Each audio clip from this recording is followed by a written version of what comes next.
Bienvenue sur Parole de Grâce. C'est un programme qui vous est proposé par Blog Couple Chrétien et qui vous est présenté par Aïcha aujourd'hui. J'ai à cœur de partager aujourd'hui sur une des étapes de la restauration du mariage. C'est vraiment un sujet très important et ça vaut vraiment la peine de s'arrêter, de réfléchir à cela, en particulier si vous priez en ce moment pour la restauration de votre mariage. C'est une question que beaucoup se posent, c'est quelque chose qui, voilà quoi, pour lequel beaucoup aimeraient vraiment avoir un éclaircissement. Déjà, comment est-ce que je vois la restauration du mariage?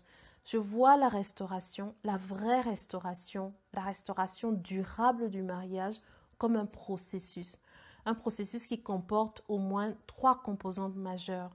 La restauration du mari, la restauration de la femme et celle de leur relation. En fait, il n'y a pas de restauration profonde du mariage sans la restauration des personnes, sans la restauration des personnes impliquées dans ce mariage. Et la restauration individuelle passe par le fait de rétablir l'autel de communion avec Dieu dans sa vie. La plupart du temps, les problèmes qu'on expérimente dans le mariage viennent du fait que Dieu n'a pas trouvé sa place. Quand il y a la destruction qui opère dans le mariage, la plupart du temps, c'est parce que Dieu n'était pas au centre, c'est parce qu'on ne l'a pas écouté, c'est parce qu'on n'a pas appliqué ses principes. La plupart du temps, quand j'ai interrogé des personnes en essayant de comprendre qu'est-ce qui leur arrivait, beaucoup d'entre eux m'ont dit: Dieu n'était plus vraiment le centre de notre foyer, que nous faisions ce que nous voulions. Nous avons un peu abandonné Dieu. J'ai un peu délaissé Dieu. C'est un message que j'entends dans quasiment toutes les bouches des personnes qui expérimentent la destruction dans leur mariage. Donc la restauration ne commence pas juste par le fait de restaurer la relation, de restaurer le mariage. Ça commence par le fait de rétablir l'autel de communion avec Dieu. Ça commence par le fait de faire revenir Dieu au centre. Et si vous lisez l'histoire du peuple d'Israël dans le livre des juges, dans le livre des rois, dans les livres des chroniques, vous vous rendez compte que c'est un peuple qui à chaque fois s'éloignait de Dieu. Souvent, il s'éloignait de Dieu. Et quand il s'éloignait de Dieu, comment dire, il construisait des autels à des idoles, à d'autres dieux, et il se livrait à l'adoration d'autres dieux. Et ça s'appelle l'idolâtrie. Ils amenaient d'autres dieux au centre de leur vie. Et à cause de ça, l'ennemi fondait à chaque fois sur Israël. Ils se trouvaient dans des situations difficiles. À cause de ça, la destruction opérait au milieu d'eux. Ils se trouvaient dans des situations d'esclavage, des situations d'oppression grave, jusqu'à ce que Dieu envoie quelqu'un pour les libérer. Et quand on lit par exemple dans le livre des rois, on voit que souvent, quand un roi voulait revenir de tout son cœur à Dieu, l'une des choses qu'il faisait, c'est souvent de renverser les autels d'adoration des idoles, renverser ces autels et rétablir l'autel de Dieu. La plupart du temps, quand il y a des problèmes dans un mariage, dans ce qui apporte la destruction dans ce mariage, il y a de très très très fortes chances que Dieu ne soit plus la priorité dans ce mariage, que quelque part Dieu ne soit plus le centre de ce mariage et que cet homme et ces femmes ont quelque part introduit l'idolâtrie dans leur vie. C'est tellement fréquent. Et donc la première étape de restauration, c'est bien souvent de remettre Dieu au centre de sa vie. Donc je vois la restauration vraiment comme ces 3 composantes majeures et chaque personne doit être restaurée. Tant qu'il n'y a pas de restauration de la relation avec Dieu, il n'y a pas de restauration durable. C'est-à-dire que des fois, certains peuvent expérimenter une pseudo-restauration, mais parce que Dieu n'est toujours pas au centre de leur vie, parce que leur cœur n'est toujours pas restauré, eh bien, le peu de choses qu'ils avaient expérimentées est à nouveau détruit parce que quelque part, les fondations, les choses les plus importantes n'ont pas été bâties dans leur vie. Donc beaucoup de gens se rapprochent de Dieu et commencent à crier à Dieu pour la restauration de leur mariage, pas forcément parce qu'ils cherchent Dieu ou parce qu'ils voudraient qu'il y ait une relation intime entre Dieu et eux. Non, ils s'appellent Dieu parce qu'il y a le feu chez eux et parce qu'ils sont perdus. Dieu est pour eux comme une sorte de sapeur-pompier qui doit venir éteindre le feu, sans plus. Donc ils cherchent Dieu, mais pas parce qu'ils veulent chercher Dieu, mais juste pour dire à Dieu: Seigneur, viens, éteins le feu chez moi, et voilà. Et comment savoir si vous êtes dans ce cas? Eh bien, posez-vous les questions suivantes. Que ferais-je si Dieu ne me répond pas? Si Dieu ne vous répond pas, qu'est-ce que vous allez faire? Allez-vous continuer à prier? Allez-vous continuer à chercher Dieu, à chercher à vous connecter à lui s'il ne vous répond pas? Ces questions vous aideront à savoir qu'est-ce qu'il y a vraiment derrière cette recherche. Est-ce que c'est vraiment un cœur repentant, un cœur sincère qui dit « Seigneur, je me rends compte que j'ai été trop loin de toi, j'ai vraiment péché contre toi et je veux refaire les choses bien comme il faut » ou bien c'est juste un cœur qui se dit « Seigneur, donne-moi ce que je veux et puis voilà quoi ». Donc c'est très important et ça fait une grande différence. Vous savez, il y a des gens qui fréquentent des autres par intérêt. Tant qu'ils ont quelque chose à tirer de quelqu'un, ils appellent la personne, ils sourient avec la personne, ils cherchent cette personne. Mais dès qu'ils ont l'impression qu'il n'y a plus rien à prendre, ils lâchent la personne et vont vers quelqu'un d'autre qui peut satisfaire leurs intérêts. En fait, ils n'étaient pas intéressés par la personne, mais plutôt par ce que la personne pouvait leur donner ou leur apporter. Et il y a beaucoup de gens qui sont comme ça avec Dieu. Ils ne s'intéressent pas à la personne de Dieu. Ils ne savent même pas qui est Dieu. Et ils ne cherchent pas à savoir. Ils ne cherchent pas à savoir qui est Dieu. Qu'est-ce qu'il aime? Qu'est-ce qu'il veut? Qu'est-ce qui lui plaît? Qu'est-ce qui intéresse son cœur? Ils ne s'intéressent pas à la personne de Dieu. Ils s'intéressent à la main de Dieu, à ce que Dieu peut leur donner, à ce que Dieu peut faire pour eux. Et après, dès qu'ils ont ce qu'ils veulent, ils disparaissent complètement. C'est comme si ils n'étaient jamais venus devant la présence de Dieu auparavant. La première étape d'une restauration durable, c'est vraiment de redévelopper une intimité avec Dieu, de s'humilier devant Dieu pour apprendre de lui. C'est Dieu qui a institué le mariage.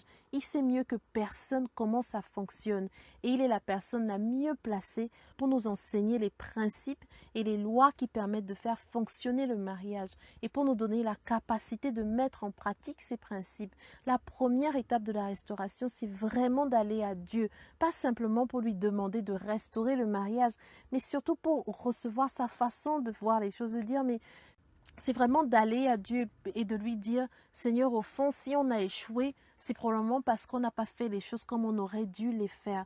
On n'a peut-être pas compris ce qu'il fallait faire. On n'a peut-être pas capté ce qui étaient les principes de base vraiment qui font fonctionner le mariage. Seigneur, enseigne-nous. Seigneur, montre-nous quoi faire. Je reconnais que je suis égarée. Je ne sais pas où je suis. Je me suis perdue. Seigneur, montre-moi comment faire. Seigneur, j'ai échoué dans ce que j'ai essayé de bâtir et ça n'a pas fonctionné. Je me tourne vers toi aujourd'hui en te suppliant. Aide-moi, enseigne-moi, montre-moi comment on fait. Quelle était ta vision par rapport à nous? Quelle est ta pensée par rapport à nous? Seigneur, montre-moi. Enseigne-moi, transforme-moi, guéris-moi au nom de Jésus. C'est vraiment la première étape. La première étape, c'est vraiment d'aller à Dieu pour recevoir sa façon de voir les choses, accepter d'être changé par Dieu, d'être guéri des blessures du passé, d'être renouvelé dans ses pensées et réapprendre à mettre Dieu en priorité dans sa vie. Quelqu'un me dira peut-être, mais comment développer cette intimité-là? Comment on fait? Eh bien, prenez l'habitude de lire et méditer la parole de Dieu tous les jours. Pas pour avoir une information sur ce que Dieu dit, mais pour être transformé. Allez vers Dieu en disant, Seigneur, confronte mon système de pensée, confronte-moi, montre-moi qui je suis, montre-moi ma nature, montre-moi qui tu es, enseigne-moi, parle-moi du mariage, montre-moi comment ça marche, enseigne-moi tes principes, quelles sont tes lois. Seigneur, toi tu n'échoues jamais, dans tout ce que tu as fait, tu as réussi dans tout ce que tu as entrepris. Alors enseigne-moi les lois du succès, montre-moi comment faire. Voilà. Donc prenez cette habitude-là. Si vous voulez développer une intimité avec Dieu, prenez l'habitude de lire et méditer la parole de Dieu tous les jours et d'épouser la pensée de Dieu. La deuxième chose, c'est prenez l'habitude de parler avec Dieu tous les jours par la prière. Alors je reconnais qu'il y a beaucoup de personnes qui écoutent cette vidéo maintenant et qui n'ont pas cette habitude de prier. Prier, c'est pas compliqué. Prier, c'est s'exprimer, c'est parler à Dieu comme on parle à un ami, comme on parle à un père. Prier, c'est parler à Dieu avec respect, avec révérence, mais c'est vraiment s'exprimer devant lui.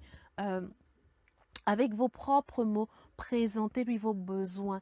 Priez en accord avec ce que la Bible vous révèle chaque jour. Si vous ne savez pas comment prier, l'une des façons les plus simples de prier, priez la parole de Dieu. Ce que Dieu vous dit chaque jour, calquez votre vie de prière là-dessus. Priez par rapport à ça. Et en faisant cela de façon régulière, votre vie de prière va s'enrichir. La troisième chose que je vous encourage à faire, c'est d'écouter régulièrement des enseignements chrétiens. des enseignements de la parole de Dieu, d'hommes de Dieu qui sont reconnus et dont le ministère tient et porte du fruit. Voilà, écoutez régulièrement des enseignements. Si vous avez une église locale, écoutez régulièrement les enseignements de vos pasteurs, achetez les CD, réécoutez les enseignements et ça va vraiment vous faire du bien et ça va vous aider à renouveler vos pensées et à voir les choses sous une autre perspective. Si vous aviez quitté l'église auparavant ou abandonné l'habitude de la communion fraternelle, renouez avec cela. Il y a quelque chose de puissant qui se passe quand des frères se mettent ensemble. La Bible dit qu'il est doux, qu'il est agréable pour des frères de demeurer ensemble. Et elle termine par « c'est là que Dieu envoie la bénédiction ». C'est là que Dieu envoie la bénédiction. Donc cultivez l'habitude de la communion fraternelle. Ne vous isolez pas. Même si vous avez mal, même si vous souffrez, que vous n'êtes pas bien, ne vous isolez pas. Cherchez à être avec les autres. Ensuite, investissez-vous dans une activité et servez les autres. Si vous aviez quitté l'église depuis et que vous retournez dans l'église, après peut-être un moment d'observation, proposez de servir les autres. Cherchez à voir les besoins des gens, à identifier ce dont les gens ont besoin et rendez-vous utile aux autres. Et toutes ces choses, si vous les développez, si vous y travaillez, ça va vraiment avoir pour effet de vous restaurer personnellement, de vous restaurer progressivement. Et ça va véritablement impacter non seulement votre cœur, mais votre vie en général. Dieu veut nous changer, non pas de l'extérieur vers l'intérieur, mais de l'intérieur vers l'extérieur. Et très souvent, le changement que Dieu fait dans notre vie commence dans le cœur et se manifeste ensuite à l'extérieur.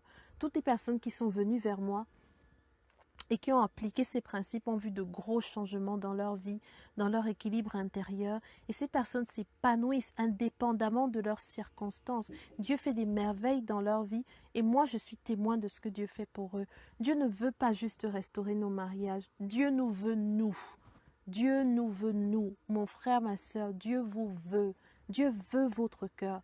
Et ne veut plus être juste comme un parfait étranger dans votre vie. Il ne veut pas être comme un sapeur-pompier pour vous. Il ne veut pas être comme juste le voisin lointain vers lequel on va quand on a un besoin. Non, Dieu veut votre cœur. Dieu veut être intime avec vous. Dieu veut vous rencontrer chaque jour et rétablir l'ordre divin dans tous les domaines de votre vie. Ne résistez pas à cet appel. Dieu disait encore, si tu entends ma voix, n'endurcis pas ton cœur. Si aujourd'hui vous entendez ce message et que cela résonne dans votre cœur et que ça crée en vous ce désir vraiment de chercher la face de Dieu, ne résistez pas à cela. Mais au contraire, ouvrez-vous à Dieu. Donnez-lui votre cœur. Ne soyez plus juste quelqu'un qui côtoie Dieu par intérêt, qui côtoie Dieu de loin, mais ouvrez-vous à Dieu. Intéressez-vous à lui. Livrez-lui votre cœur et il fera pour vous bien plus que ce que vous pouvez penser et imaginer. Amen. Je vais m'arrêter sur ce point en vous disant beaucoup de courage par rapport aux situations que vous traversez et on se retrouve très bientôt pour une nouvelle vidéo Parole de grâce.